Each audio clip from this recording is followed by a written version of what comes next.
Well, good morning, boys and girls.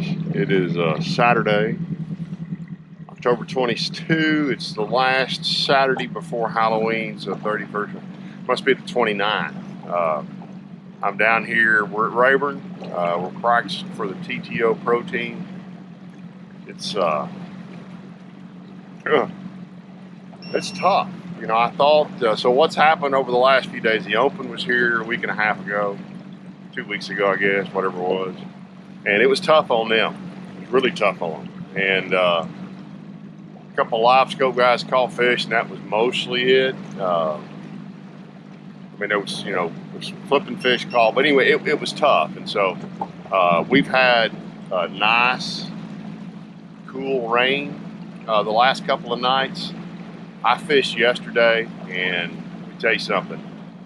It was not pretty. It poured down rain. I got no footage just because, I can't have these cameras out in that kind of rain, and you don't get any footage anyway. But it poured down rain. The wind blew like crazy. Matter of fact, let me show you a little bit of a boat ride right here. I get the question a lot. Hey, are you happy with your bass catch? You think you made the right decision on this boat? Well, here you go.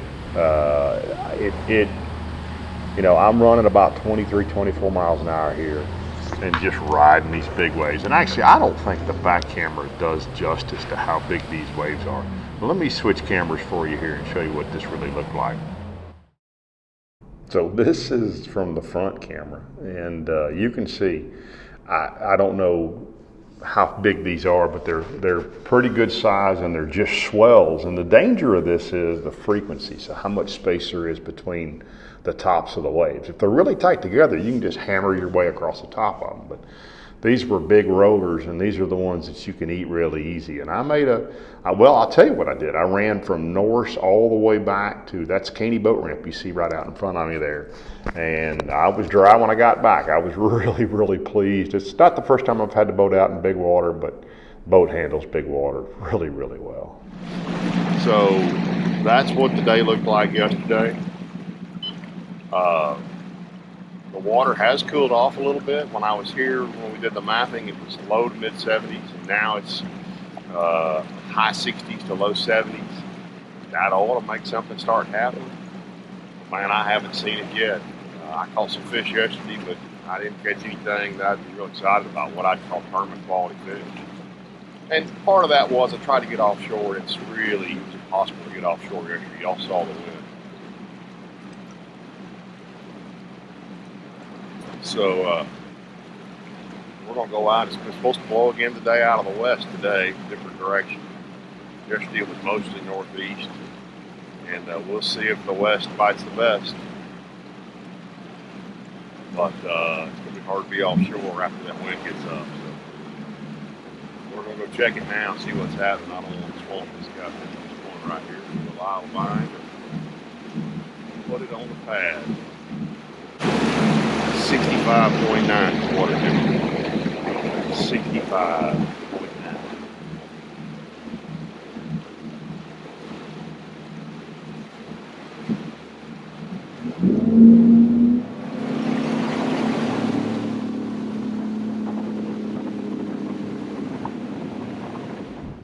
So it's never a good sign when your rod loads, and as soon as you have the fish on your rod unloads that much. Yeah, it was one of those kind of days. Well, I switched to the old Richmond Chamber centipede. Man, I caught a gazillion fish on a Zoom centipede. And I've been bit on it every cast.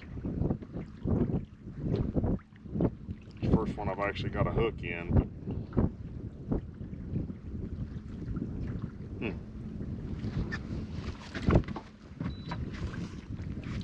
just rattling it.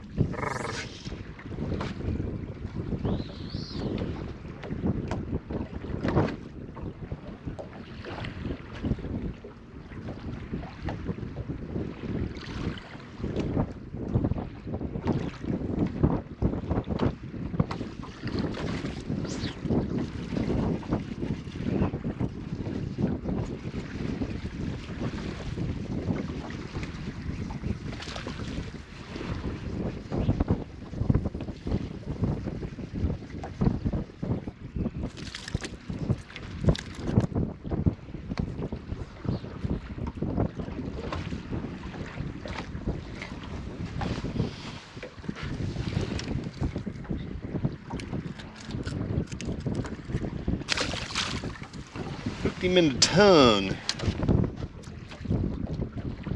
Been bit about 3 or 4 casts in a row right there, and I finally got a hook in one of them.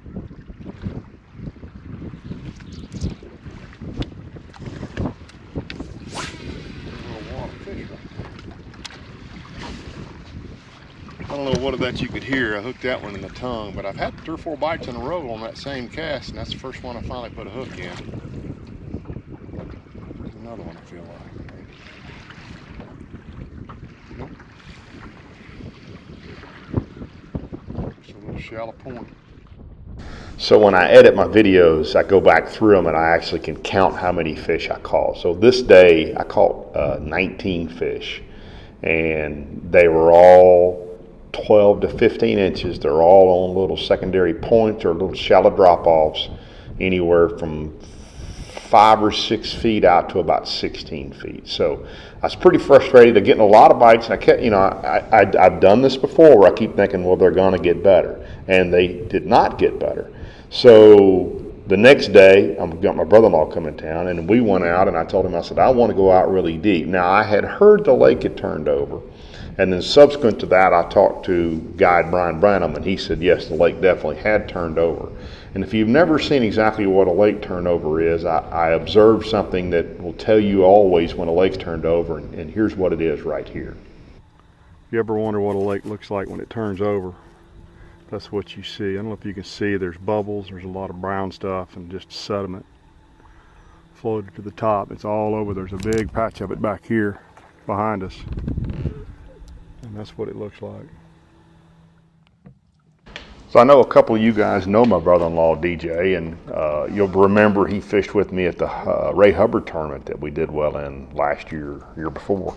But I have to tell a funny story on him.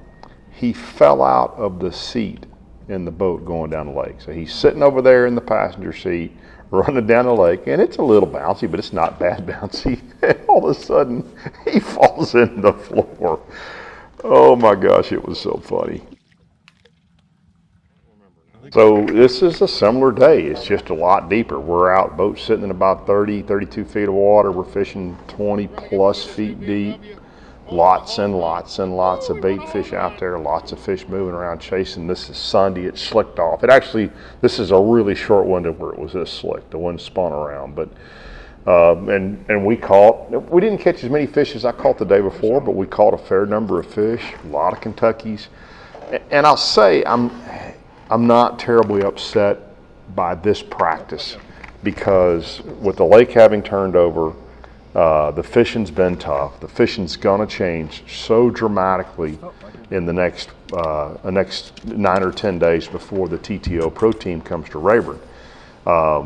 And having watched, so there was a local tournament there this past weekend. And actually, I believe now that I said that, it was a championship, but there was a bunch of guys who really struggled. I mean, congratulations to Chris McCall and Keith White, also known as the Creature.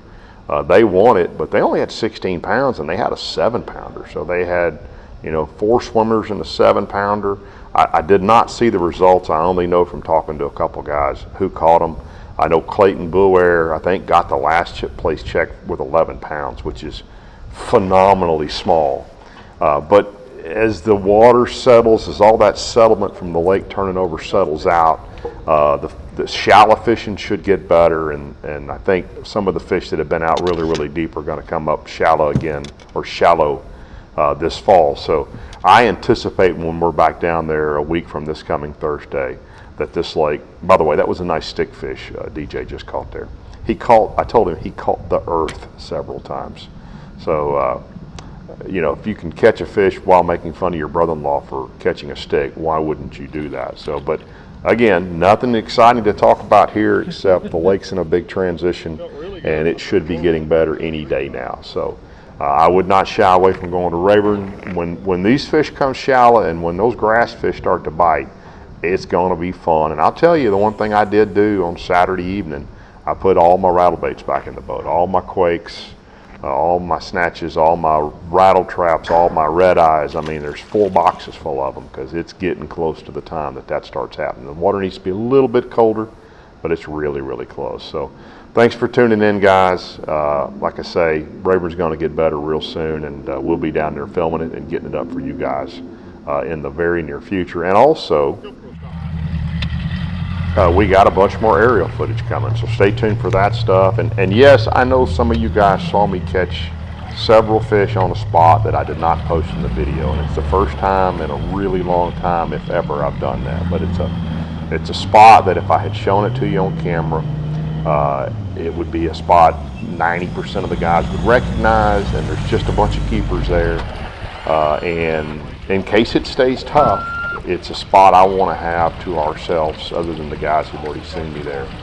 So yes, I actually did not show some fish I caught because of that. It's the first time I've done that, but you guys will see those fish and that spot when it comes time for the TTO Pro Team. So I'm always honest with you guys, so there you go. Thanks for tuning in, and we'll see you guys next Tuesday with some more aerial footage. Thanks, guys. Hope you enjoyed this.